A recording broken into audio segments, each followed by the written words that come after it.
की बार बेटी ने आने को कहा तो बेटी की जिद के आगे मानसी मना नहीं कर पाई। दामाद ने टिकट भेज दिया था। स्टेशन पर बेटी दामाद उसे लेने भी आए। नाती के साथ खेलते और बातें करते उसके दिन कैसे बीत जाते पता ही नहीं चलता था। एक दिन नैना के बाथरूम का शावर खराब हो गया। बंद करने पर भी पानी टपकता रहता। उसने फोन करके प्लम्बर को बुलाया। उस वक्त शाम के 4 बज रहे थे। प्लम्बर बाथरूम में काम कर रहा था। कुछ लाने के लिए उसे 1-2 बार बाजार भी जाना पड़ा। 4:45 बजे तो नैना ने मानसी से कहा, मम्मी चाय बनाती हूँ।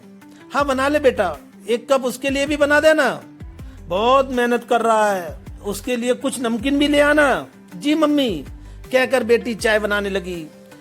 उसने चाय के 2 कप मेज पर रखे और फिर हैंडल टूटे 1 कप में चाय और पेपर पर कुछ बिस्किट रखकर उसने प्लम्बर को आवाज लगाई। कप देखकर मानसी चकित हो गई। उसने उससे कहा, नैना ये क्या, टूटे कप में चाय, पेपर पर बिस्किट, घर में बर्तन नहीं है क्या? है मम्मी, लेकिन क्या? मानसी का स्वर तीखा हो गया था। वो मेरी सासी छुआछूत मानती है। उन्होंने इन कामगारों के लिए रसोई घर के बर्तनों पर पाबंदी लगा रखी है।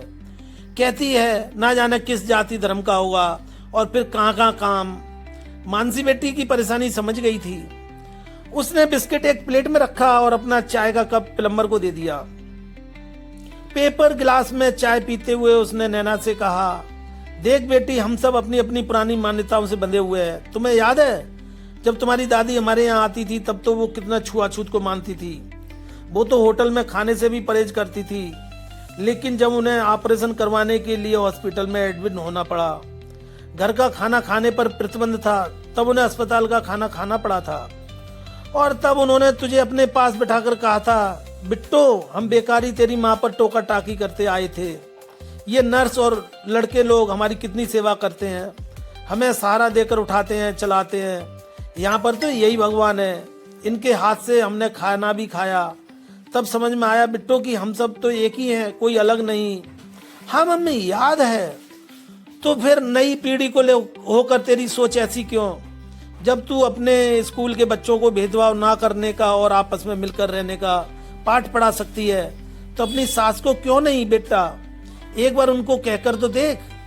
वो एक समझदार और सुलझी हुई महिला है।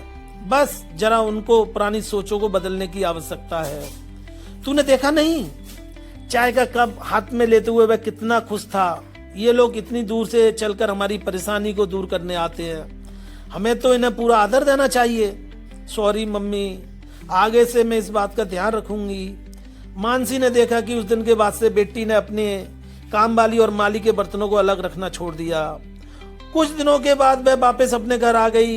एक दिन अचानक उसकी समधिन और बेटी की सास का फोन आया। अपनी चिर परिचित मुस्कान के साथ नमस्कार कहकर हालचाल पूछा। फिर बोली, बहन जी आपको धन्यवाद देना चाहती हूँ। उसने भी उसी अंदाज में कहा, किस लिए? हमने तो ऐसा कुछ किया नहीं। हाँ करके हंसते हुए उसने प्लम्बर वाली घटना का जिक्र किया और फिर बोली, हम लोग जरा पुराने विचारों के हैं ना, परिवार में जो देखते आए बस उसी को मानते आए। यहाँ आई तो नैना ने मुझे समझाया कि ट्रेन की सीट पर बैठने वाले और होटल में खाना खिलाने वाले से जब हमें कोई परहेज नहीं, तो घर आए इंसान के साथ क्यों? घर पर आया हुआ हर इंसान तो मेहमान होता है। उसके साथ भेदभाव करना तो भगवान का अपमान करने के समान होगा। बस बहन जी, उसी दिन मेरी आंखें खुल गईं। समझ आ गया कि भेदभाव करना तो हमारी बुरी सोच की उपज है। आपने अपनी बेटी के साथ साथ हमें भी शिक्षित किया है। आप सामने होती तो हम आपको दंडवत, बस इतना सम्मान भी मत दीजिए बहन जी। ये कहकर वे दोनों ही फोन पर हंसने लगे। दोस्तों, हम समाज में घटित होने वाली घटनाओं को सुनाते हैं। यदि आपके पास भी इस तरह की कोई कहानी हो तो हम अपने चैनल पर जरूर सुनाएंगे और साथ में आपका नाम भी शेयर करेंगे।